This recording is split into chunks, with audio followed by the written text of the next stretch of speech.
CarMax is putting peace of mind back in car shopping by putting you in the driver's seat to find a ride that's right for you. Because at CarMax, we believe you shouldn't just settle for a car. You should love your car. That's why every car we sell is CarMax certified quality, so you can be sure with upfront pricing that's the same for every customer. So don't settle. Find love at first drive and start shopping now at CarMax.com. CarMax, the way car buying should be.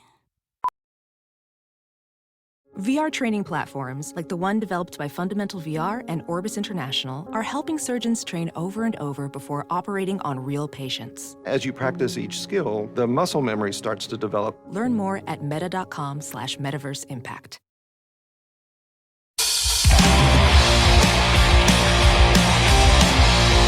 This is Full Change with Tom Laidlaw.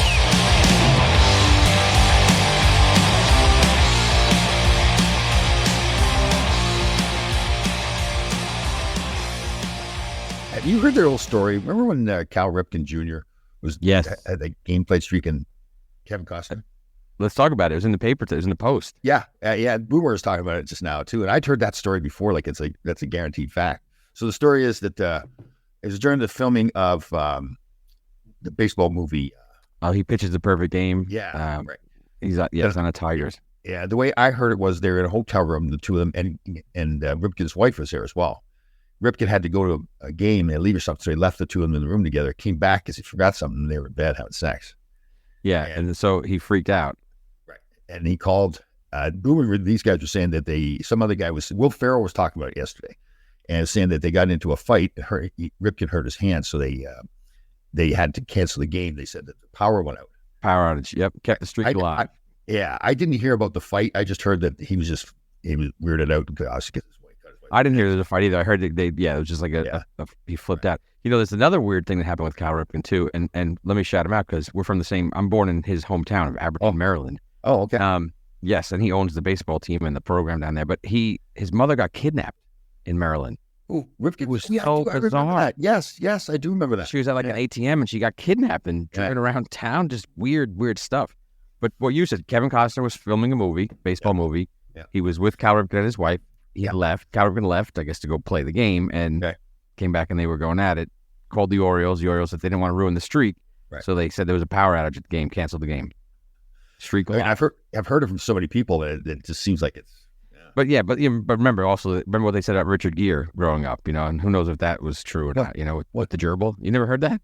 No. Oh, Google it. Richard Gere and a gerbil. Google it. Oh, is that right? Yeah. What is it? It got up there? Yeah, exactly. That was always the rumor about Richard. Oh, I never heard that one before. I heard gerbil stories before. But, yeah, those things take a life of their own. Like the Pop Mikey kid from the Cereal Kid. Mikey likes it, and he died of Pop Rocks and Pepsi, and they're ready to happen. Well, how about the Mark Messier Pebble Burry story? I've heard that. I've heard it from people that so Pebble Burry. I wouldn't share that. Yeah. But there's a lot of crazy urban myths that are out there. Yeah, that is true. And I don't know if Canada has their own myths growing. When you grow up, but we have plenty here in the U.S. I don't know if do you have a good Canadian myth, the urban myth? Myths. Trying to think of myths. I can't think of any off the top of my head. Probably somebody brought it up. I go, oh yeah, but I can't really. When I was a kid, they said there were spider eggs in bubble yum gum. Don't eat the bubble yum gum. You have spider eggs like that, and that stuck. Of course, the Mikey likes it kid. Right, Richard Gere. That was a big one. Was it Rod Stewart? Rod Stewart. What? He like gerbil as well? No, he had to have his stomach pumped, and the contents of his stomach revealed some interesting things in there. You can Google that one too. You can Google that one. That's a family show. Tom. Some white substance. Well, that was always the rumor. Yeah. So family show, and who knows? Those things take on a life of their own. Yeah, they do. It's funny. I heard Tom Laidlaw was in one. I heard you had something about the Philippines, and I don't know. I didn't hear that. I'm more with the Asian people now. Always I like to learn about Asian. You moved out from South America. You've left South America. Well, no, I've never left it entirely. Just you get kind of like when I work out at the gym, I get certain exercises I like to do it all the time. Now I change them up and do different ones, and so you get stuck in that. And they kind of. Yeah. So everyone who listens knows Tom's a single guy, twice divorced. And he likes to date, other ethnicities. He likes to explore and travel the world through dating. Yes. And you were focused on Ecuador and Colombia, right? For a while, Venezuela maybe. Dominican Republic, yep. Dominican Republic, yep. And now it's, you said Singapore the other day, Philippines. So Thailand. You're a world traveler, man. Yeah, China. Yeah, that's the way to see the world without even like leaving your apartment, really. Right? So you can stay right here. Learn about others' cultures. Learn about their food. likes. Food, food, music. Like the Filipino women are very like I want to take care. That's okay. Like it's always like if you do something wrong, that's okay. That's okay. They're very sweet. Are you comfortable? That's There you go. Yeah, and they want to feed you all the time. Would you want something to eat? So I grew up.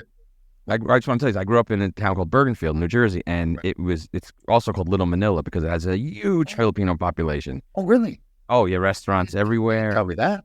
Well, there it is. I don't live there now, but there's lots of restaurants on the avenue, on the strip, and there was church, there was mass in Tagalog at the church, and just a huge percentage of the population was Filipino.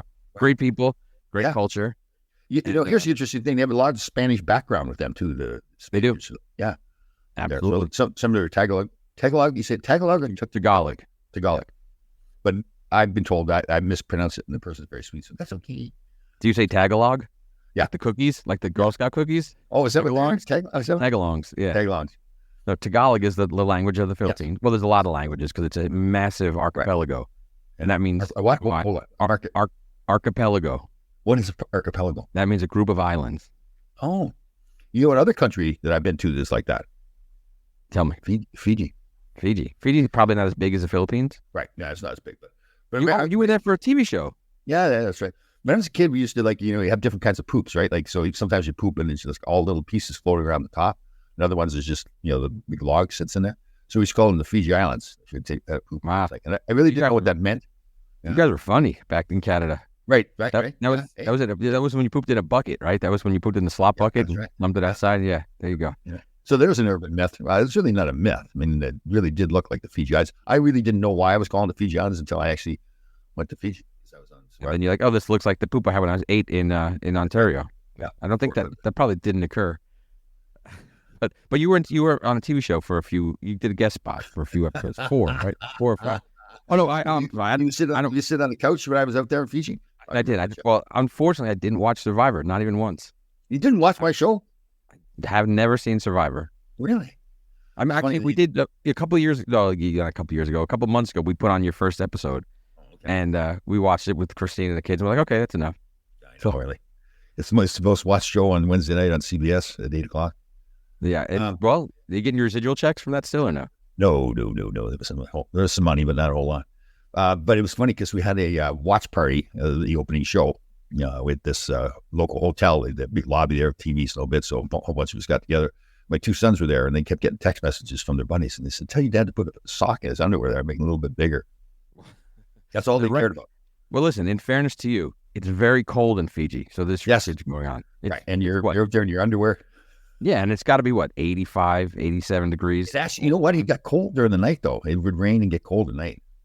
Where do you sleep at night? You sleep on the beach? Well, this is a good story. So we're on the beach, and you're supposed to build your own fort. Like you watch these shows before, and they build this like a bed of bamboo. We didn't realize that you just had to break down the bamboo, like squash it down. We just had it as round bamboo, and try to sleep on it. So I couldn't sleep on it. So we actually started sleeping on the beach. Okay. So we made a little lean-to because sometimes it would rain, so we'd move up. But you couldn't stay dry. But then now, okay, here's the highlight for you. So you're obviously building a fire, but when it's raining, obviously it's going to put the fire out. But I, the farm boy that I am, thought before I got out there, I said, why don't we make a little roof on top of the fire, so we keep the rain off it, at least most of the rain. And we did that. Of course, other people try to take credit for it, but that was my idea. Look at you. But here, it's got to be surreal because you're out there on the beach and you're roughing it, and it's wet and raining. You're not showered, and the giant, massive crew is standing there, and they go to the hotel, they're clean, they're fed, and they're filming you. Like it's just surreal. And they're a place where they have parties all the time because mainly young people, like the cameras, the whole bit. So we went there at the end of the show. They had a little party for us, the producers, before we left and went to Australia. And the music was blasting, and they're partying up. They're having a great time. So wait, when you're laying on the beach, is it like Animal Farm? Like, are you looking up at the hotel in distance saying these workers are up there. No. We're on a separate island, so you really feel like you're out, like you are. Oh, so they pack up their stuff and they leave, or they take the boat and they just go back to the, oh, wow, okay. Yeah. So during the day, there's probably anywhere from 10 to 20 cameramen and with the sound grips or whatever, with the big boom Grips, best boys, all that stuff. Yeah. And then at night, though, there's really just one camera person. Yeah, well, anyway, Tom, so that brings us to our guest. We're going to have a great show today with Graeme Townshend. I don't know if you guys have met. No. One of those shows I like is I haven't met him yet. He's one of those guys that I think about, like he's this larger-than-life personality for some reason. And didn't have really that long of a career, but for some reason, I guess it's his name and whatever. The first Jamaican that ever played. Positive guy. Skating coach, So, let's get him on. This should be interesting. So here it comes, Graeme Townshend.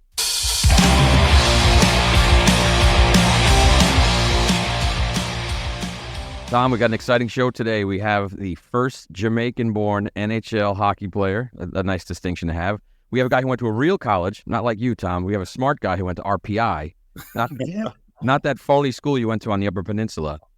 Graeme, I went to Northern Michigan University, so I call it the Harvard of the Midwest. Yeah, there you go. The Harvard of the UP. And then we have a guy who played for the Boston Bruins and New York Islanders. We have Graeme Townshend on the show today. Graeme, great to meet you, brother. Yeah, thanks a lot, guys. I appreciate you being patient with me. I'm not good with this technology stuff, but listen, the guys around our age, we've had some funny stories about guys trying to get on, so don't worry about that at all. You're fine. All good. Graeme, where's home? I live in Saco, Maine now. Yeah, so we've been here for about a little over 20 years. Well, weren't you born in Ontario? Wasn't it? You were born and raised there? I was actually born in Jamaica. We moved to Toronto when I was 3. So I grew up there and moved down. When I went to school, I stuck around, spent my summers training in Boston, and just fell in love with New England. So here I am still. Met my wife my rookie year. She's from Maine, and we moved back here when I retired. Very cool. Very cool. She's from Maine? That's where she's from? Yeah, she's actually from Saco, the town we live in. Oh, okay. Yeah. So then growing up in Toronto, was race an issue? We've had other guys on, and I really didn't see it when I was a kid growing up on the farm, but obviously it's there, right? It's funny. I've got different. Race had come up over at times, but I grew up in a neighborhood. I wouldn't say it was predominantly. Yeah, it was predominantly a white neighborhood, I guess. There were core friends of mine. There's about 8 of us, and 3 of us were black kids. And honestly, it was never an issue. I don't remember anything coming up. I almost feel left out, I guess, because I really didn't have any issues. I didn't, even in hockey, no one ever said a thing to me. It wasn't until perhaps I was maybe 19 years old the first time anyone ever said anything to me. I was playing Junior B in Toronto, and we were playing the Barrie Colts, actually, which is now a major junior team. But I was one of the better players on our team, and I was having a good night up there. And some fan that during a face-off yelled down, he informed me that the basketball court was next door. Oh. And I assumed that his son was playing against us. So I looked up in the stand and said, well, after I kick your son's butt in hockey, I'm going to go over there and do the same thing to him in basketball. And that was it. So that's how I handled it. It wasn't a big deal, really. I know he's bugging me because I was having a great game. And so I really didn't have any issues as a kid. What part of Toronto did you grow up in? I grew up in North York, right at the Finch and Don Mills area. Oh, okay. So Brampton was my hometown. Oh, okay, yeah. Junior B. Suburb guy. What's that, sorry? Suburb guy. Suburb guy. Well, we had the dairy farm milking cows, so yeah, we did. It's funny because all the guys I played with in hockey and lacrosse were all like city guys, so they come out. Yeah, I always wanted to be in the city. They always wanted to go out to the farm. Yeah. Graeme, so when did you get to RPI? Yeah.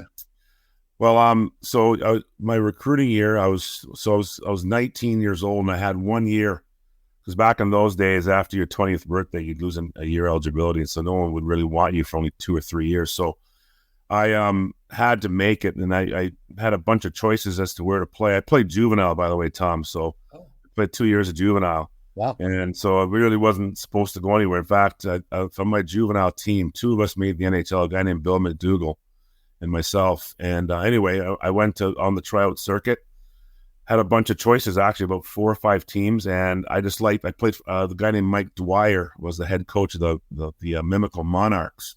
And he had played in the NHL, and I wanted to play in the NHL. So I figured the best coach to prepare me for that was a guy that actually played there. So I I went to the Mimico Monarchs, and then from there, it just snowballed. I ended up getting 15 offers my recruiting year, and I liked RPI because at the time, Michigan State and RPI were the two teams that were recruiting me. They were 1 and 2 in the nation.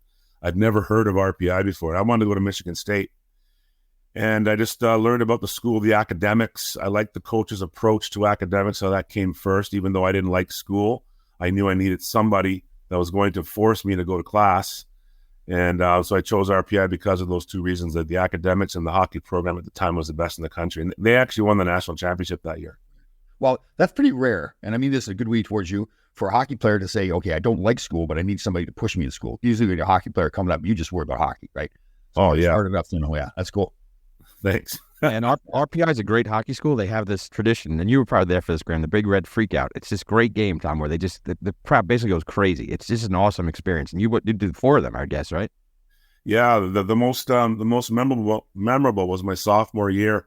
So Tom, I got switched to D as a sophomore. I was a forward, and I had a miserable freshman year. I couldn't understand the coach's system. Wasn't anything I'd ever seen in my life. I would say that he probably fit in today. It was very disciplined.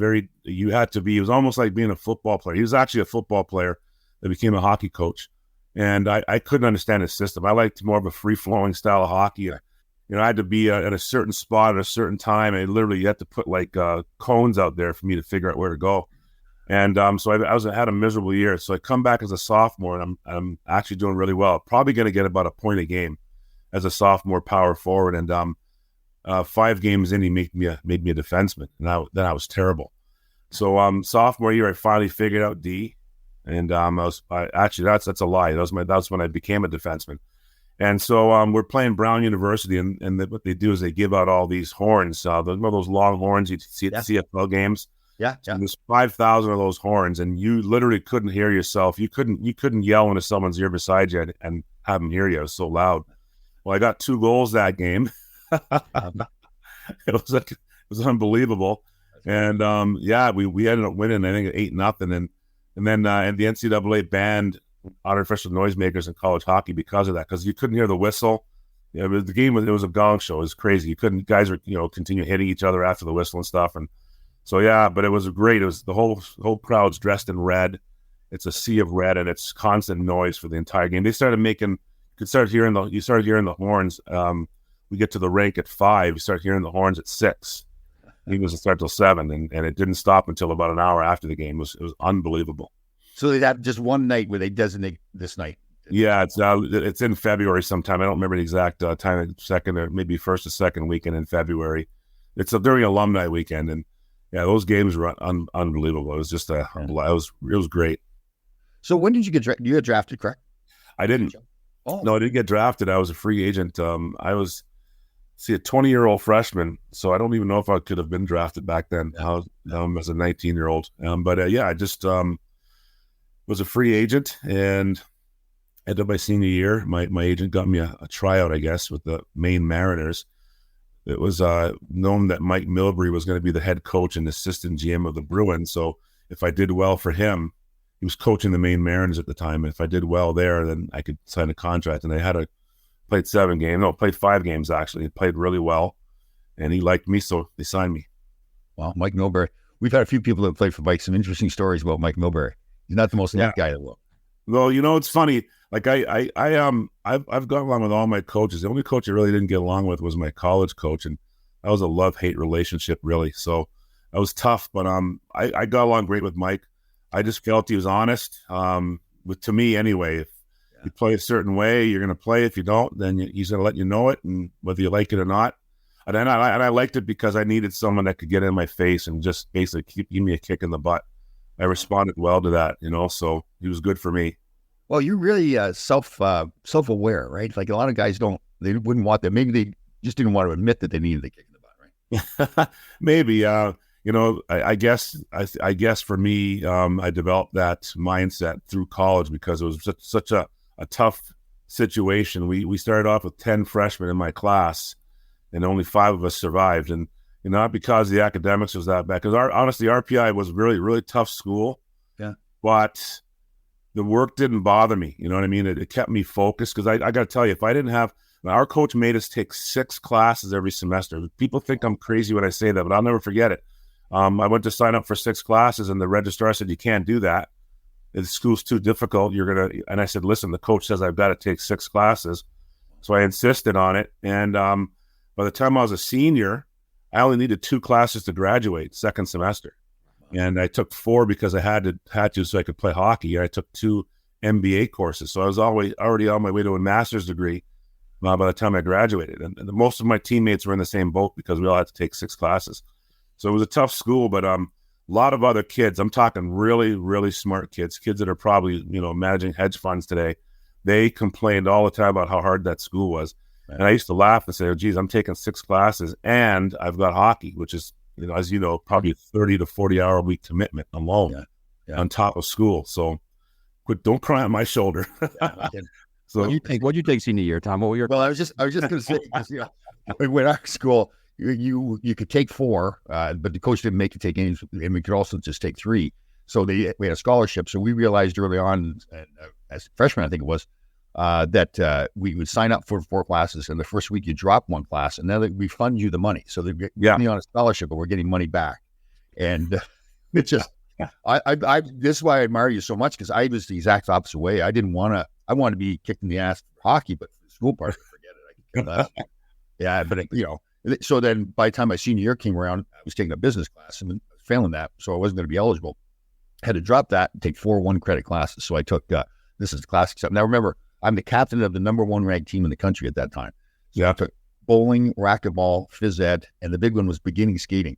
This is what's funny? It seemed like it was just hilarious back that time. Now I look back, oh, Tom, you idiot. Yeah. Full ride. So no, that's why I really admire you for your stance on. So were you a good student growing up too as a kid? I was until it's funny you say that. I never thought I was, right. And then what happened was my mom passed away in November, and I was going through some of her stuff, and I found all my brother and my report cards from like grade 2 all the way through high school. So I'm sort of looking through all these report cards, and so I'm looking at them through the eyes of a parent now, right? I've been my son's 39, so I'm thinking like a parent now, and I'm looking at these things going, "Oh my God, I'm so proud of this kid." The report cards were great, really, they're really good. And then all of a sudden in grade 7, there's this dark turn. Just went down. I started getting D's and F's. In Ontario, it goes D, E, and F. Right. E is a fail, and F is like, "What are you doing in this school?" And I got a couple of those F's. And I got to tell you, I just talked to my brother about this because I looked at his report cards too, because the stuff his were in there. And right around, he's 2 years younger, right around grade 5 was when his grades started going down. And that coincided precisely with when my father left us. I was 11 years old when my dad walked out the door. And I remember that day like it was yesterday. And my whole world just crumbled. And then that my grades, it showed in my grades. In fact, there's a pamphlet in there. There's a pamphlet in this paperwork where they tried to send me to special ed. Like, I got to tell you something funny. I got accepted into Cornell University, okay? Cornell and RPI. And these people were going to send me to special ed where I was going to do, pound, I don't know, nothing wrong with pounding nails, but honestly, I got into Cornell, guys. Like maybe something's going on in my life. You might want to look into it. Yeah. Oh my God, it's hilarious. Have you a relationship with your father now, or is he gone? I do. It's always been strained, It's tough because when my dad left, I remember, actually, I was 11. And I remember when he left, I was looking at him. He looked at me and my mom. He goes, "Don't expect to see me around here anymore." And he slammed the door and left. And I swear to God, I said to myself, well, I guess I'm the man of the house now. So I went in to see my mom. She was crying. And I said, "Mom, I'm going to take care of you." And so that was my driving force since I was 11. So finally what happened was I was flunking out of school, and I was in grade 9 going into grade 10. And my mom said, "You're not playing hockey anymore." I got an F in Canadian history in grade 9. And she said I wasn't going to play hockey anymore because I had to get my grades up. So 2 months passed. It was August. I'm going to a tryout. And my mom sees me walking out of the apartment with my hockey bag and sticks. She goes, "Where are you going?" I said, "I'm going to a tryout." She goes, "No, you're not. You're not playing hockey this year." So we had this huge fight. And she sent me to my room. And so I'm sitting in my room. I'm crying. And my whole world's, again, just collapsing. And I went crazy. I took a pair of scissors and I cut up my hockey equipment. cut the sleeves off my shoulder pads. I went nuts. And then after I sat there, I heard my mom leave the apartment. I realized it's a Saturday in late August. Remember, we had tryouts back in August in those days. And so I realized my mom was going to the hairdresser. It's about 11 o'clock in the morning. Tryout is like 1 or 2. And so I figured, okay, I'm gonna sneak to the tryout because she would be gone all day. I watched her get on the bus from my apartment. I stitched up all my gear, this really heavy thread that she had in her room. And I went to the tryout. So imagine I'm at the tryout. I look like Frankenstein, stuff all stitched up. And I'm the best player on the ice for the first time in my life. The previous 2 years, I'd played single A level hockey. I was playing a year up. I was the worst player in the entire league. Didn't score a single goal in 2 years as a forward. And all of a sudden, I'm on this team. I went back to my own age group, and I'm dominating. I don't know how the hell this happened. I really don't. And I'm the best player out there. It's like, oh, my God. So the coach wanted me to play for him really bad. And when he asked me what my grades were like, I said, well, I get C's and D's. And he said, oh, geez, you can't play for my team. I said, why not? He says, you have to have a B average or higher to play on my hockey team. That was just his rule. That was his rule for us. I've never heard a coach ever say that before. Yeah. Yeah. So I remember looking at him saying, okay, well, it doesn't matter. My mom won't let me play anyway. So I stormed off and I started crying. I was like, that's it. Hockey's over. Done. And he ordered me back in front of him. He looked at me. He knew I didn't have a dad in the picture, right? He was also my soccer coach, believe it or not. He was my soccer coach. So he didn't really know what I was like as a student and all that stuff. And so anyway, he told me he'd talk to my mother and he'd straighten it out. So that night he called and he assured my mom that I would get the grades. He told me I had to come to his house every day to do my homework with his son, who's on the team, and that this kid became my best friend. His name's Steve. And so all of a sudden my grades went up. And one day we're driving along, because he used to drive us all to the games and practices. All the kids would come down to his house. We about 10 of us in the neighborhood, and we'd drive to the games. And I used to sit in the front seat because I really admired Mr. Perry. His name is Earl Perry. He passed away many, many years ago. But I just admired this guy. He was like a dad to me. And so I remember telling him that my plan was to do like Robbie Benson in the movie 101, a one-on-one. Yep. I'll just have people do my homework and people take exams for me. You know, he looked at me and he goes, what are you, an idiot? He goes, that's a movie. And I said, well, yeah, but, the movie is real. He goes, no, it's not, Graeme. You have to do your own work. You have to have good grades to get into college. Even if you're a good player, you still have to get into the school. And that's how I realized, okay, well, this is why I got to get my grades up. And I became a really good student then and turned things around. When I got to RPI, I was a good student. I worked really hard in school. I had to, 6 classes. Yeah. There's no choice. And that was it. Yeah, I just really worked at it and got decent grades. Not great, but I did well enough to get through that place with some decent grades and some. I actually got some really good job offers coming out of school besides hockey, but I wanted to be a hockey player. So, sure. So it sounds like the busier you were, the better you were, right? So taking the 6 classes, being a hockey player, you didn't have time to be partying or fooling around. You had to work, right? No. Yeah, we got to go out because once hockey season started in our league, you couldn't start skating until October 1st. Right. So the first month was all off ice training, and we'd go out on weekends and stuff because we didn't have the games, obviously. But we really couldn't do much during the week. During hockey season, I'd say we maybe went out once a month, if that. It was a home game on a Saturday night. We could go out occasionally if we won. Even some nights when we did win, the coach wouldn't let us go out. He was smart. I got to tell you, we complained and, everyone complained about it, but honest to God, look, now I'm 58 years old. I look at a 19-year-old kid or a 20-year-old kid like me. And I got to tell you, honestly, I was a complete idiot. I really was. And this guy was smart. He said, no, you guys are a bunch of dummies and you're going to do what I say. And if you don't, I'm going to kick you off the hockey team. And he didn't care who you were. He sat Joe Juneau for a hockey game once. We played Union, which was a D3 school. My junior year, we beat them 13-0 at home. And the next year, my senior year, I'm thinking we're going to go in there and slaughter these guys. They had 10 freshmen in their lineup. There's no way they're going to beat us. Right. Joey Juneau broke a team rule, stupid little team rule. It was really nothing. So he sat him out the whole game in the stands. This guy was averaging 2 or 3 points a game, by the way. Yeah. He could beat Union by himself.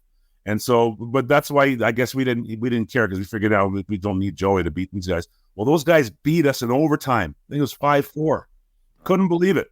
And so the funny thing was, I'm a senior thinking, oh my God, the coach is just going to rip us a new one. Well, what happened was he blamed Joey for the loss. We wouldn't have lost. So I was like, yeah, Joey, it's all your fault. Oh, that's funny. Was he a senior like you that year? Or no, he was only a sophomore. Oh, okay. Yeah, I forgot he went there. That's right, yeah. Oh, this kid comes in as a freshman, okay? He's averaging 3 points a game. Swear to God, he has 27 points the first 9 games or so. And we're like I don't know, 6-3 or something like that, or 6. I don't know what it was, 8-1 or 7-2. We're crushing everybody. And so all of a sudden we come back from Christmas break and Joey's on the 4th line. I swear to God, he's on the 4th line. And so his numbers were terrible the rest of the year. And we went, so I think actually we were 9-3 to start the year. And then we went 5-15 after Joey got bumped to the 4th line. Oh, really? Oh, yeah. Yeah. So this happened both years, Joey's freshman and sophomore year. He comes in, and the reason he did that is he thought Joey was going to leave school early because, he's doing so well. He figured NHL teams would want to scoop him up. But what he didn't know was Joey didn't care about hockey. Like, he did not care at all about hockey. He wanted to work at NASA and build spaceships. Honestly, he wanted to be like, that's what he wanted. He didn't care about hockey. He used hockey as a means to an end. And once the Bruins offered him all this money, he figured, okay, I can make all this money. And he liked to build airplanes and stuff like that. Swear to God, he builds airplanes and everything. Guy's a genius. And that's what he figured. Hockey would allow him to do all that stuff and build airplanes and just do whatever he wants. He likes to hunt and fish. Yeah. And that was it. And so the coach knew that. He would have just left him alone. We probably would have won a national championship. Joey's a native American too, isn't he?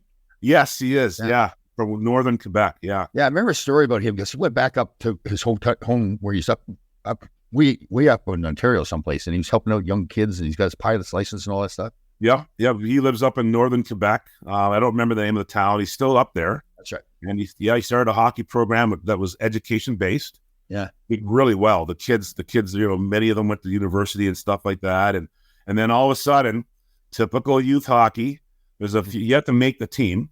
So there's a couple parents that, of course, their kids should have made the team. And what they did is they complained. So the Canadian, it was subsidized by the Canadian government. Okay. And so these people complained enough and caused a big stink. And all of a sudden they shut the program down. So now nobody benefits. Wow. Isn't that terrible? Isn't that terrible? I know. That's if you was helping the community. The kids were doing well, and just because your little Johnny doesn't make the hockey team, you're gonna let's shut the program down. It's just there's so much of that going on too. It's figuring. Do you think hockey's the worst in that? Do you think football and baseball are the same way in youth sports? No, my granddaughter plays soccer, and as bad as hockey, some hockey parents. Let's face it. Yeah. It's funny, Tom. It's just like a hockey team, right?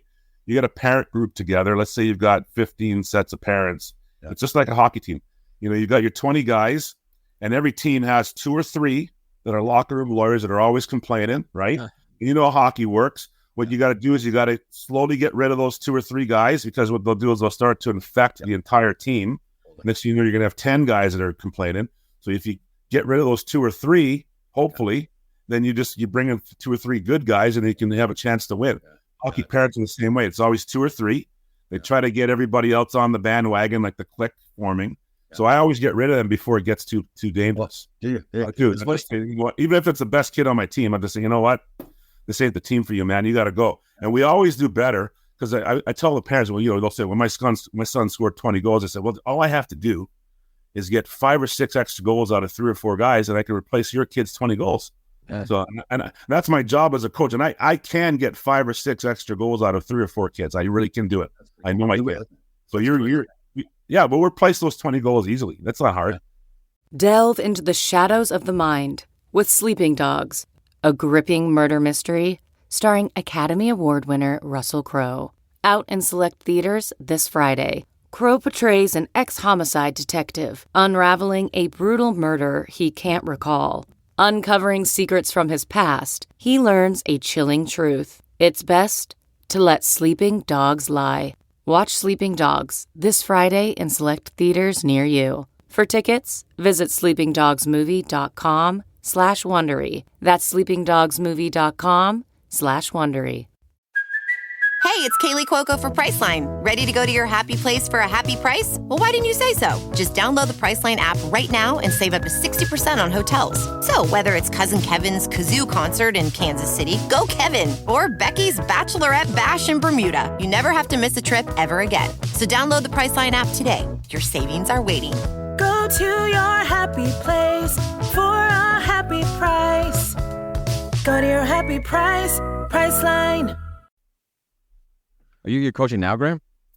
Yeah. However, I'm going to take some time off. I was coaching a Bantam team. I'll probably coach a half-season Bantam team next year, but I'm taking some time off from coaching. I'd like to just have my weekends. My granddaughter is playing a lot of sports, and I want to see her play. She's 8 years old. I don't want to miss these years, So I'm going to spend more time with my family. Yeah, that's important. My son just turned 9. I'm coaching his team. It's been a blast, but we're starting to see now, because the season's ending and tryouts are coming up, people are like, they're all starting to scheme already. Like, well, yeah, next and who's going. He was on a B team last year, and the tryouts, the entire A team just left. They just left to another program. So they're like, okay, you're the A team now. I was like, well, wait a minute, I'm not ready for this, But it's funny to see the machinations with these parents already. And yeah.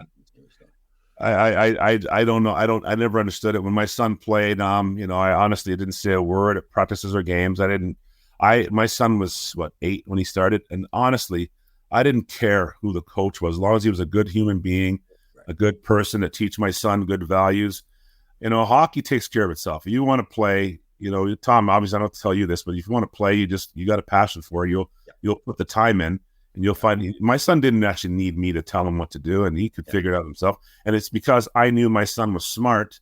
If I thought my son was unintelligent, then I'd probably get more involved and take over. But he's a smart and he's a very intelligent human being, and I knew he could figure things out for himself. We laid the foundation, and he just basically figured things out. He's a really smart kid. So, how far do you go with hockey? He actually, the funny thing is, he was really good, and so he came to me at 13. He was playing house league basically, and wanted to be a hockey player. So I said, all right, well, I'll get involved now. He had to ask me first. He said he wanted to play pro and all this stuff. So I said, all right, fine. So he wrote down a blueprint, a little game plan, and we followed the game plan to the letter. And I did say to him, I said, listen, I've already done this. I really don't want to do it again because it's hard. But if you want to do it, I love you and I'll help you. But the minute you deviate from this plan, I'm telling you now, you're 13, but I'm done as soon as you deviate. Okay. So I said to him, there's 3 things that are going to stop you instantly if you get into these 3 things. So I said, the number 1 is drugs. If you start doing drugs, I swear to God, if I find out, I'll take you out of hockey. But even if I don't, the drugs will derail you for sure. And I said, alcohol, another thing. Okay. And then I said, the 3rd thing that'll get you and will end your career is girls. So I said, if you get too wrapped up and you can't focus on hockey, you're done. The game will manage it. So he ended up doing really well. He made the best midget AAA team in New England, and decided he wanted to play high school because he had a really good-looking girlfriend. So he got latched onto that and onto her, and that was it. So he played high school hockey, did really well, but he didn't really want to go on beyond that. He just wanted to start working right away. He didn't even want to go to college, so he didn't go to college, and he helped my wife and I run our family business for many years, and then he started having a family, and he needed to get more. He needed to be home more, because our business takes us on the road all the time, teaching hockey schools and whatnot. So he got a job with a friend of his who runs a construction company, and he's one of the top guys in the company. He's doing really well. He's doing really well. So he's doing that now, but no more hockey. Did he get married to the good-looking girlfriend? No. He didn't, but he married an even better looking woman, and she's my daughter-in-law now, and she's unbelievable. She's an awesome person, and we got 2 great grandkids, a granddaughter and grandson, and it's just amazing. He did really well. He did great. And how old are you again? I'm 58. And so you stayed away from drugs and alcohol when you were playing? Sorry? You stayed away from drugs and alcohol when you were playing? Oh, listen, I was with a buddy of mine. We were watching at this hockey rink. I think about 16 years old, right? And we're walking back home from the hockey rink. I used to go. I was a rink rat. I used to go and watch. I'll watch Pee-wee hockey as a 16-year-old. I didn't care as long as I could see hockey, right? And so we're walking home, and this guy was walking towards us. It's about 9:00 at night, and he says, "Hey guys, do you want some Oilers?" Now the Edmonton Oilers are coming to Toronto in a couple weeks, right? and Wayne Gretzky and everything. So I'm like, yeah, I thought he had Oiler tickets, swear to God. And my buddy, okay, no, I didn't know this guy was into drugs. I had no idea. He goes, hey, these aren't the kind of Oilers you want, right? You get going, I'll catch up to you. So I start walking, thinking, I'm all confused. I'm looking back at him. I can see them exchanging stuff. So he runs up to me, and he shows me what Oilers are. And in that instant, this guy was no longer my friend. As soon as I got home, never spoke to that guy again. And I knew this guy for years, but I didn't know he was into drugs. He hit it really well. So no, I didn't do any drugs growing up at all. And when I turned, my dad was a lawyer too. So even though he wasn't in my life, I was still afraid of him. So the drinking age was 19 in Ontario. So I didn't have my first drink until I started playing junior, and I was 19. And so then I went to college, of course, and like I said, we got to go out maybe a couple of weekends here, a couple of weekends there. So I did drink in college, but I didn't have alcohol in my dorm and all that kind of stuff. I had no money to buy alcohol anyway, so it didn't make a difference. But yeah, I was able to avoid going too crazy. Right. I had fun in college. I'm not going to lie about that. But I stayed away from alcohol until I was 19, and no drugs. Now my wife gives me those THC chocolates, help me sleep. That's pretty much the only thing. But yeah, I stayed away from it. I was too afraid. I thought, remember when Len Bias died? Yeah, sure. There's no way you're ever going to get me to do any of that stuff, because I'll be that guy, and I knew it all along. I'm that guy. If I try that stuff, I'm probably going to die. Right. That's just my luck. You know what I mean? So I just stayed away from all that crap. And when I had teammates that were into that stuff, I never hung out with those guys. And I also feared not just dying, okay, getting addicted to it. I was terrified. I was terrified of that, really scared. And then, of course, the legal aspect. I didn't want to go to prison. Right. And those are the reasons. Those are all the things that kept me out of it. Yeah, the moral standpoint, sure, but all the practical stuff, right? Dying, going to prison, and addiction. I didn't want any of that in my life. So even though your father wasn't in the picture, you seemed like you had a lot of discipline. Is that from your mother, or is that just you? It was my mother.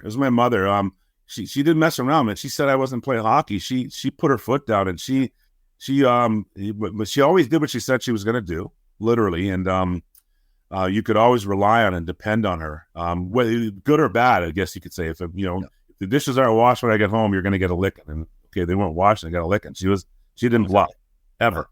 So I got my honesty and integrity from her. If I say I'm going to do something, I feel compelled to do it. I have to. And again, good or bad. So if I say I'm going to break your nose, and I will break your nose. That's why I'm very careful, because I don't want to be getting arrested and saying stupid things. So, but if I tell you I'm going to do something, I'm going to pay you this or do that or whatever, I will do it, and I'll die trying. I really will. I won't stop until I get it done. Right. All right. So after college, then you went to Maine, correct? With I went to Maine. Yeah, I got sent to the minors to the American League, and so I was up and down between the American League and the NHL for 2 years in Maine, and 2 years with the Islanders, and a year with Ottawa. I spent most of the year in the NHL with Ottawa, but we had a really bad team. Obviously, it was our second year in the league, and it was a rough season, man. Oh my God, losing games by double digits in the NHL on a regular basis wasn't fun. Yeah, but we did beat Montreal both times in Montreal. Is that right? Really? Twice, yeah. Yeah, beat them twice, and they killed us at home, but we beat them in their own barn. So who was on that team in Ottawa? Wade Redden was there, right? No, it wasn't those guys yet. It was Alexander Diggs' first year. Remember, he was a rookie. We had Mark Lamb. Oh my God, was Kip Miller there too, or Kevin Miller? No, they all came in after. When they got there, the team got really good. Yashin was there with you, right? Yashin was there. He's a rookie. Oh my God, we had Craig Billington and net. I got to tell you a funny story. I was really good friends with Daniel Bertum. Oh, so he was supposed to make the team, but he got sent to the minors. So we go down to PEI, and we both made a pact. We're gonna train every day. We're gonna get back to the NHL. So we'd go to practice. The team would go to this bar and have lunch, and then most of the guys would stay there all night. Me and Danny would go there. We'd have lunch. We'd go back to our. We've stayed in this hotel. I'd take a nap, and then we go work out. And then we cook dinner and sit down and watch TV for the night. We did that for 2 months, and we didn't go anywhere.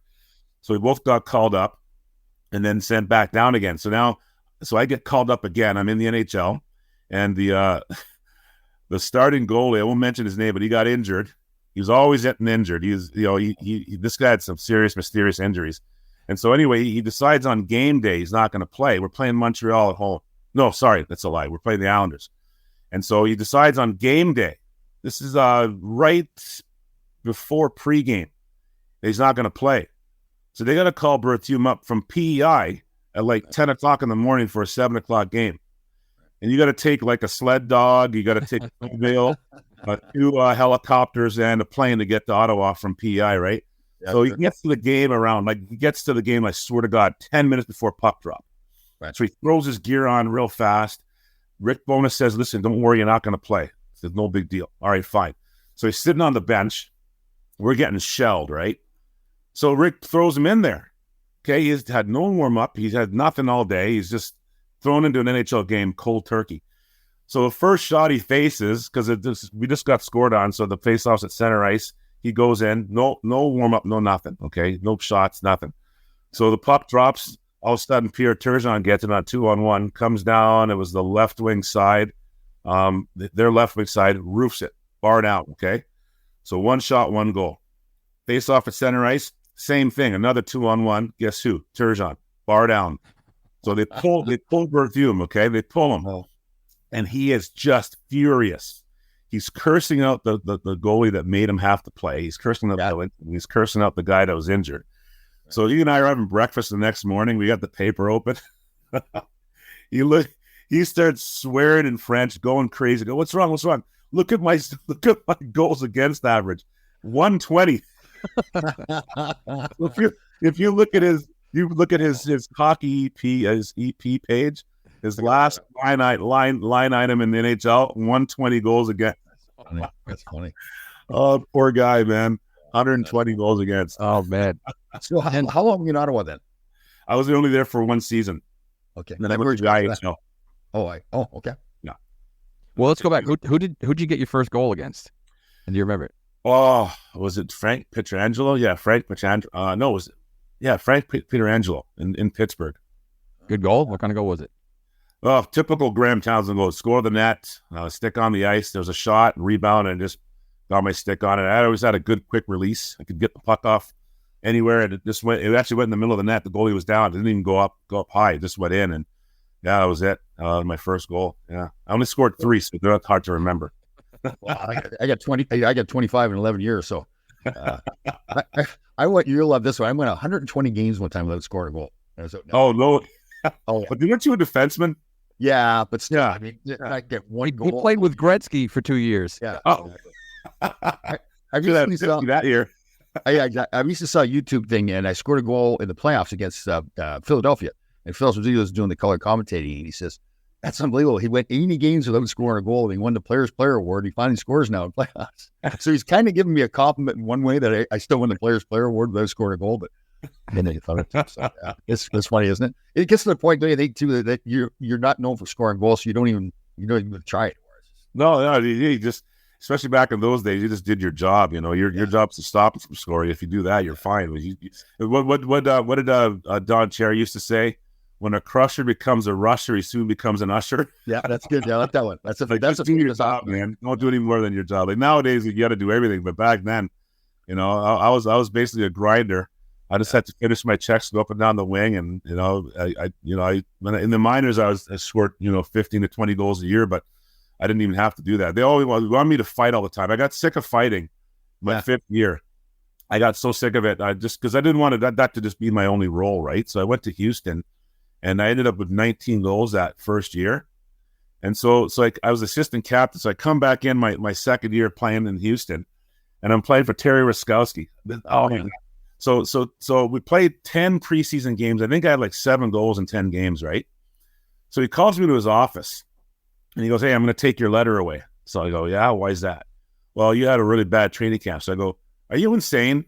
I go, "I had 7 goals in 10 games, man. What more do you want?" He goes, "Yeah, but you got most of those goals at the start of the preseason." I go, "Who cares? 7 goals. So I've got 7 goals in 5 games. What's the matter?" I go, "It's 7 goals." He goes, "Well, you're not playing." I go, "What do you mean I'm not playing? You're going to be sitting out." I go, "You're going to sit me in the stands." Honestly. "Okay, fine." I go, "I'll tell you what, Terry." I said, I don't give a crap what you think. I swear to God, I said this to him. "I don't care what you think. at the end of the year, I'm going to have 20 goals. And he kind of laughed. And I know why he's laughing. How are you going to score if you don't play, right? So I'm sitting out for the first 3 weeks, not playing. And so now we have this, we're going to go to Milwaukee. It's a short flight from Houston, right? So we're going to leave game day.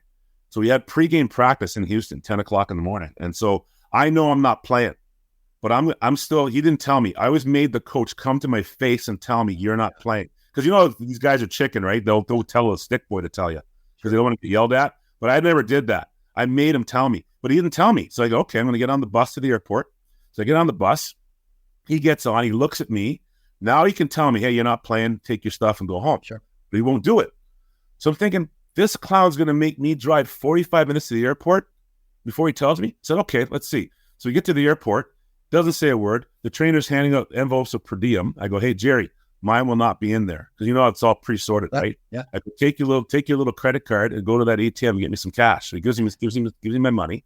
Now he's handing out the boarding passes. So we flew commercial. I go, Jerry, it's not going to be there. Go get me a ticket. So he gets me a ticket. We get to Milwaukee. There's a big, we can't land in Milwaukee because there's a big windstorm. So we get into Chicago, take a bus to Milwaukee. This is a miserable day. I could be home in my pool, chilling in Houston. Okay. So long story short, he still hasn't told me I'm not playing. So my roomie, our captain, his name is Curtis Hunt. He goes, listen, just go to warm up, because I was complaining the whole time, just whining. Yeah.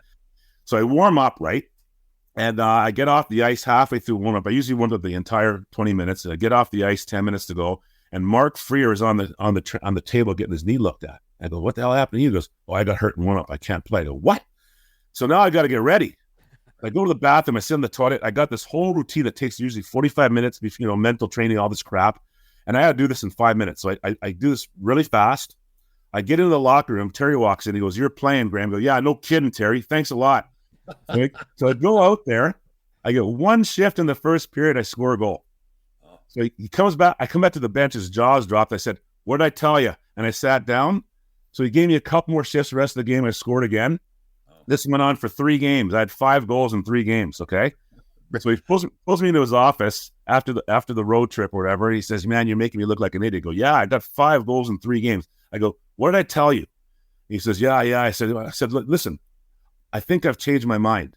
What you should do is keep playing me, 3 or 4 shifts a game. And instead of 20, I think I'll get 30 this year. And he looks at me. I said, I was so mad. I get up and I slammed his desk. I said, I stormed out of there. So thank God he got fired a few months later. I was so happy he got fired. So last game of the year, last game, I didn't get 20 goals. I failed. Okay. Puck came from the corner. It's bouncing. I got a little bit of wood on it. It's flipping to the net. It's going in. I could see it. Okay. It went in the net. And I always say to the kids, I tell my kids this story. I failed to get 20 goals. That was my 21st. And I raised my middle finger to the sky. I said, Terry, that last one's for you. It's hilarious. I got 21 goals. I was so, like I said, when I say I'm going to do something, I'm going to do it. I told that clown I was getting 20, and he thought I was lying. Like, he doesn't realize you can't stop a determined person. I'll tell you. How many problems fun, and you can't stop me. That's true. What about that story is Terry Ruskowski's a tough little guy too. But he was. He didn't like me. He didn't like me because the first year I fought a lot. The first year, I don't know, a couple hundred penalty minutes. 204. Sorry, 204 penalty minutes. And it's funny. I could have broke Gordie Howe's record for right wings for Houston Aeros, but I refused. I didn't want to. I'm not worthy. So I purposely didn't break the record for right wingers for the Houston Aeros because I thought it was disrespectful to Mr. Howe. For goals and penalty minutes? No, for penalty minutes for a right winger for the Houston Aeros. I forget what the record was, but I could have broke it easy. But there's no way, like I was gonna have to take a couple 10s and all that and do it cheap. So forget that. I'm not gonna disrespect Mr. Howe that way. So I purposely didn't do it. But yeah, I got 204 penalty minutes. So he wanted more of that. And I was like, listen, man, I'm 30 years old. I'm not gonna keep fighting all the time, and I want to score some goals, man. So get back off, dude. So funny. So finally, like I said, I did not like playing for him. I don't, if he sees this, so what? But I didn't like it, and he knew I didn't like him anyway. So I told him, I told him to his face, You know, I was like that. I was like that in the past too. Where you didn't want to criticize coaches, but now that we've done this show, and I talk about Ted Sater and Mike Keenan and Babcock and these guys. They're jerks. Terry wasn't a jerk. He was just a jerk to me. It was this is purely personal. He didn't have to, go that route with me at all. He could have. I mean, honest to God, like what's wrong with a guy scoring 30 or 40 goals for your team? Why is that a bad thing? Like, why do you have to make me a tough guy or whatever? And when and I don't understand it. Wouldn't 40 goals help the team a little bit more? I mean, maybe a few more wins. I mean, that's how I look at it. And it's funny because today, that's how it is, right? You don't need a guy to sit on your bench to fight people. You got to be able to play. And I could do both if I had to, but I just thought that type of hockey was so overrated. And, like I said, if you'd rather get 300 penalty minutes than 40 goals, that makes no sense. You're not going to win the game on PIMS. Right. You know what I mean? Graeme, did you ever bump into Terry Scousey since that, or no? No, I haven't. No. We'll get him on the show. We'll call him. Yeah, it's. So how about Graeme Townshend? Let's see. How about Graeme Townshend? Do you like him? I think he would say that he did. He does, but because I really didn't do anything to make him not like me, but I just felt the way I was treated, was wrong, and I definitely think I got mistreated by him. I just didn't think it was right. It wasn't fair. But like I said, I'm not going to complain on him. I'm just going to score 20 goals and stick it where the sun don't shine. Did you ever get back to the NHL after that? No, I didn't. So my first year at Houston, right? My home opener, we're playing the Atlanta Knights, defending champs, and so we're going into a shootout, okay? And I'd never had a shoot. No, I played in the American League, so there are no shootouts, right? And the shootout was exciting. There's 15,000 people in our rank and stuff, and so this guy Terry, okay. He sends everybody out there. Okay, yeah, granted, okay, you're going to send Dave Tippett. He's better than me. Okay, that's okay. Scott Arniel, definitely. Okay, no question. Mario Chitteroni, all these guys. Okay, no offense to Mike. Now he's coaching in Vancouver, I believe. But Mike Yeo was a rookie out of the OHL. I'm in my 6th year of professional hockey, playing in the National Hockey League. I'm getting 15, 16 goals a year, blah, blah, blah, yada, yada, yada. Okay. He sends Mike Yeo out there before me. This is like the 10th round. Okay. And I did this. The Troy Gamble's a goalie. He's getting mad. It's tied back and forth. They miss. We miss. So Troy's getting mad. He's yelling at the bench. Come on, guys. What the hell? Because he's all, goalies get all nervous and stuff. Shootouts. He's freaking out. So I look down the bench. I look at Terry, right? I go, are you kidding me? And he looks at me. And now he's going to start picking defensemen. That's when I said, are you kidding me? So he looks at me and then reluctantly he goes, get out there. So I skate down to Troy Gamble. I tap him in the shin pads. I go, hey, this game's over. Don't worry about it. So I go down against this kid. What was his name? Derek Wilkinson. I go down. I make a little move. And I score, right? And the place went bananas. So you know how you feel the excitement of the crowd, right? I'm just so full of excitement. I was like, oh my God, this is amazing. So I called my agent that night. I said, it was Steve Bartlett. I go, Steve, don't even try to get me an NHL job. I love Houston. You just get me another year or two in this barn with this team. And they ended up getting me another year. I played there for 3 years. I had a 1-year contract at that time. He got me 2 more after that game. And I stayed there. And then that was and then I went to another league to start coaching and stuff. But yeah, that's what happened. I didn't want to go back. Not a chance. I'm driving all over to Houston. There's billboards of me up there, and the fans didn't know it was the NHL. They had no clue. Yeah. Thought it was the best thing ever.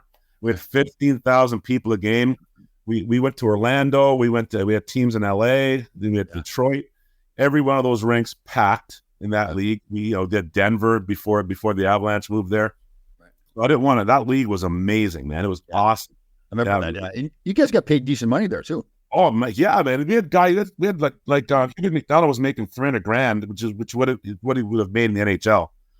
So they brought a lot of NHL veterans. Like Dave Tippett was there. He was in the end of his career. He wanted to start coaching, so he was a player assistant coach. And then the second year, he took over as head coach when Terry got fired. There you go. So, but yeah, it was a great league. They paid big money. Yeah, we flew everywhere. Obviously, played in great cities. I mean, one of my favorite was playing in Orlando. It was, again, packed house every game. It was awesome. Hubie McDonough. I played with him with the LA Kings. Yeah. We was a good player, eh? Yeah. Little guy, but he's good. He's a GM now in the American League. I think the Ontario Reign. He's still with the LA Kings organization. Oh, okay. Wow. So he was a GM in Manchester when they were there. the Monarchs. It's where the Kings had their American League affiliate. Then they moved to Ontario, California, and he moved with them. So he's still the GM. Very cool. Very cool. So then you went into coaching right after that. I did. I went to this league called the Western Professional Hockey League, where I was a player assistant coach. Okay. I've been hurt the year before in Houston. I had shoulder surgery. So I remember the doctor. So I had two teammates that had the same surgery as a rotator cuff repair. And they're both, oh my God, you're going to be out for 6 months, man. And I was like, I can't be out for 6 months. There's no way this could happen. So it was in July. So no one wanted to sign me, obviously, because I'm injured. They're all thinking I'm out for 6 months. So what I did is I went to this lower league as a player assistant. My plan was to get healthy. And then, so I had to keep making money, right? So I went there for that purpose. And then once healthy, I was going to leave and go to back to Houston or whatever. So I ended up getting back on the ice in 2 months. Yeah. Doctor said 6. I was like, I cannot sit out for 6 months, dude. So I went nuts with my rehab. I'm serious. My only job, I had a hockey school, by the way, too. I was working hockey schools all summer. I had a sling on. I'm running hockey schools, teaching power skating with one arm, doing jumping up and down, all this stupid, crazy stuff. And because I had to work, man, I ended up playing, and then I was playing really well. And what happened was I was going to go back to Houston to play there. And the thing was, my wife and I started a minor hockey program in Lake Charles, Louisiana. And we had 120 kids. And I was running it. And I'm telling you, man, I went to Houston. I played a game. They wanted to sign me. No, actually, that's a lie. I was with Denver. Salt Lake City. Butch Goring, who coached me in the American League. So I played a game in Houston for the Utah Grizzlies. They wanted to keep me for the rest of the year. And I said, nah, I don't want to leave my wife in Louisiana and go to Denver, because she wasn't going to come. To Salt Lake City. So she wasn't going to come with me. So I stayed, and then I wanted to go to Houston specifically. So then I went and played a game for Houston, got called up, so to speak. They wanted to keep me for the rest of the year. But by then, the youth hockey program had already started and was really well established. And I honestly felt horrible just leaving these kids high and dry, because if I left, there's no more hockey. It's over. There's no one to teach them. Right. So I stuck it out for that reason and decided to focus on coaching and really become as good a coach as I could. And I just decided that was it. I was going to be a coach. So I played there one more year and then started coaching after. Oh, very cool. Yeah, Tom, fun fact that Graeme played a little bit with our buddy there, Dennis Marook, in Lake Charles. I did. You played with Pee Wee? No, we did. I had him on the show, though. Right after you got a toe cut off. Didn't he have a toe cut off or something? He did. Did he? Yeah. Oh, I didn't know that. Oh my God, he must not. Yeah, I never saw him wearing sandals, even though we were in Lake Charles. He was our coach there. That he played for us. So he coached the team. He got let go. He stuck around the area because he married a local woman, right? And then he stuck around. And he was hanging around the rink, and he wanted to play. And I'll never forget this. Our power play was terrible, right? Yeah. So my head coach is Bob Louts, and he goes, "What do you think about this, Graeme?" I said, "Listen, man, honestly, throw him on the power play. He doesn't have to play regular shift. And he could turn our power play around." So he threw him out. He signed him.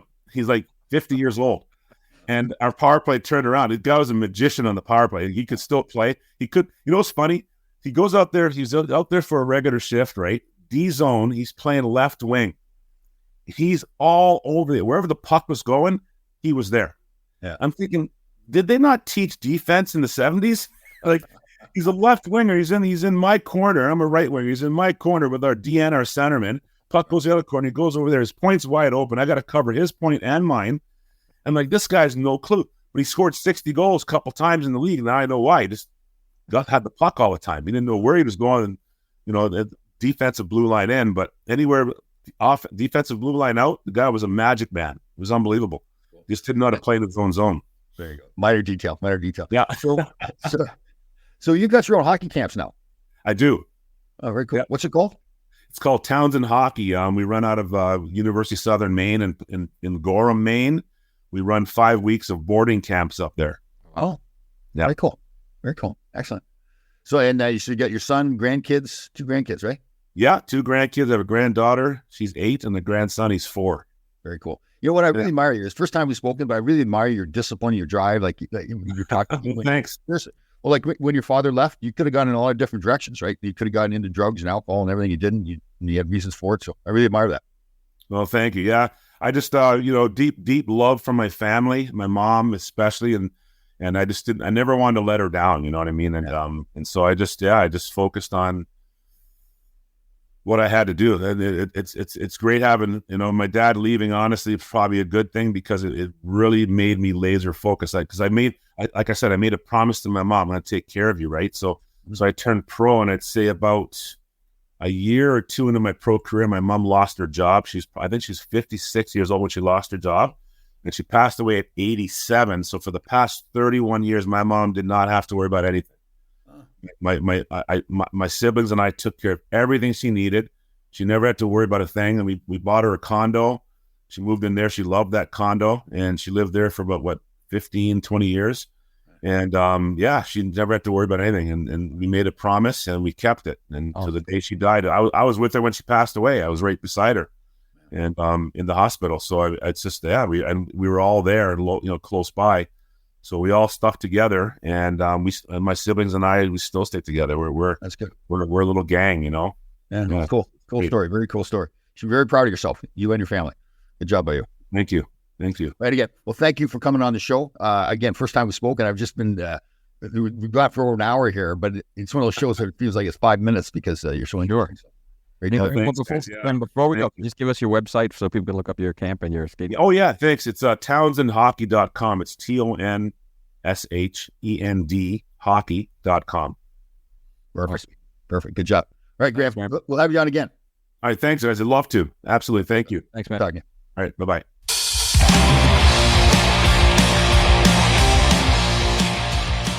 I love those shows. It just flows, and like you said, it felt like it was 5 minutes. And what a good story, and a story of determination, grit. It's just overcoming that. I mean, he's a smart guy. Obviously, he went to RPI.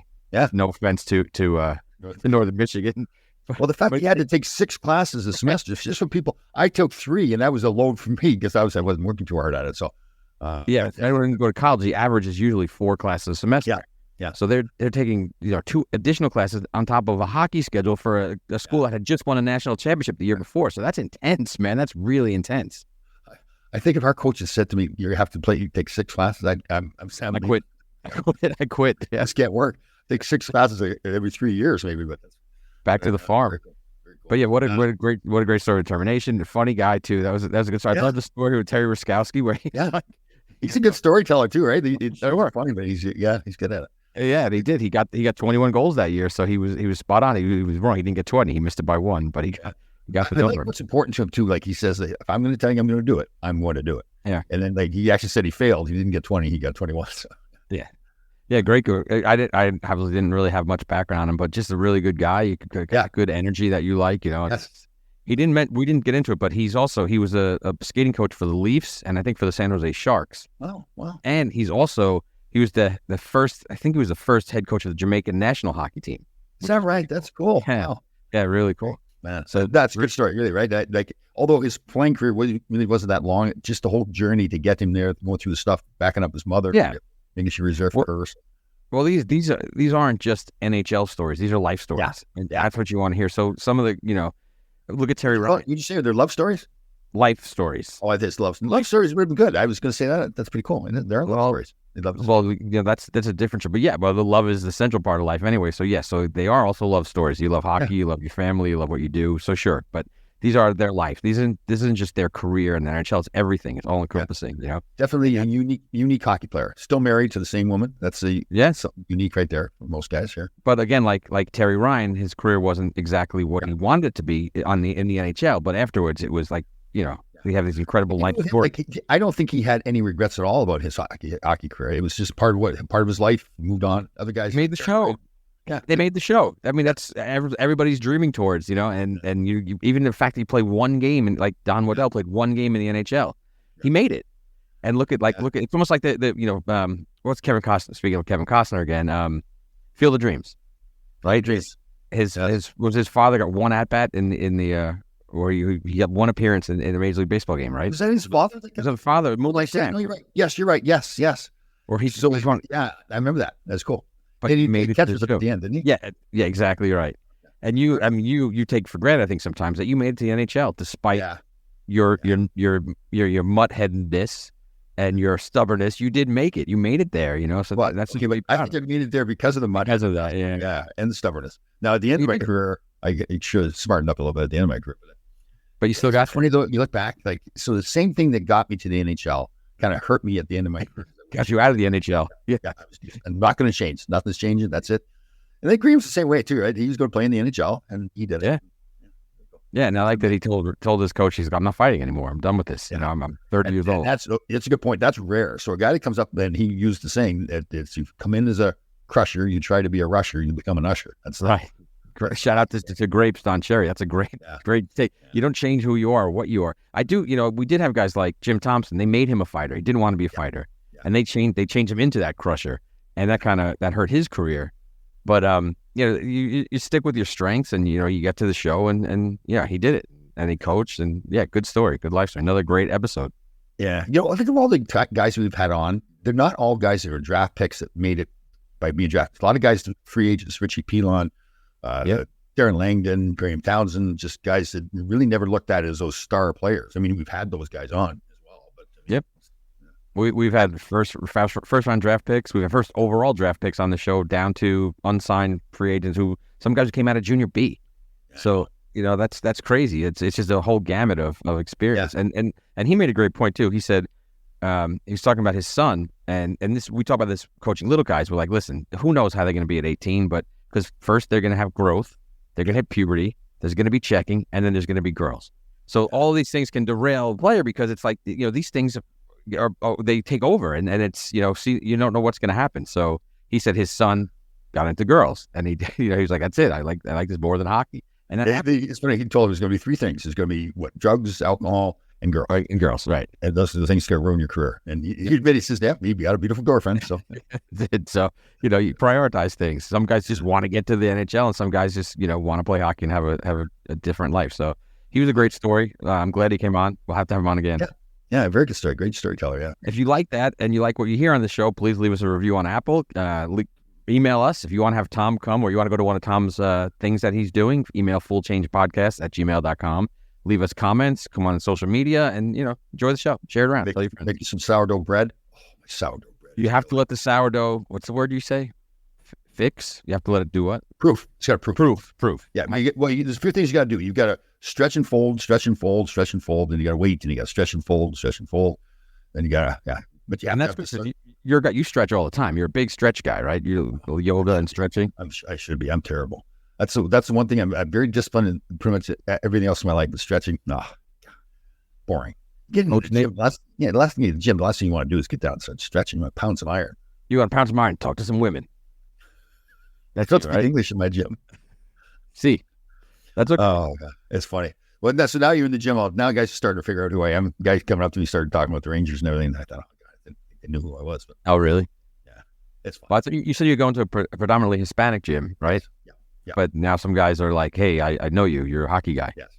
Yeah. This is the whole Survivor thing too. The guy at the front desk is a really fun kid. He's like 24 years old. Jack. Yeah. So obviously when you sign up, they figure out who you are. So he's really sharp. He's really into like the old mental health and. Okay. Jack, my little buddy Jack, he's really got his act together at 24 years old. Like, he's got a beautiful girlfriend. She's really sweet and everything like that. I'm like, geez, you got your act together at 24. I'm 65 and I still don't have my act together. You have an act together. That's a good point, buddy. See, thank you very much. That's the positive way of looking at it. Yeah. That's it. Always find the positives, right? Yeah, definitely. Good show. Green. Yeah, absolutely. All right, Grasshoppers.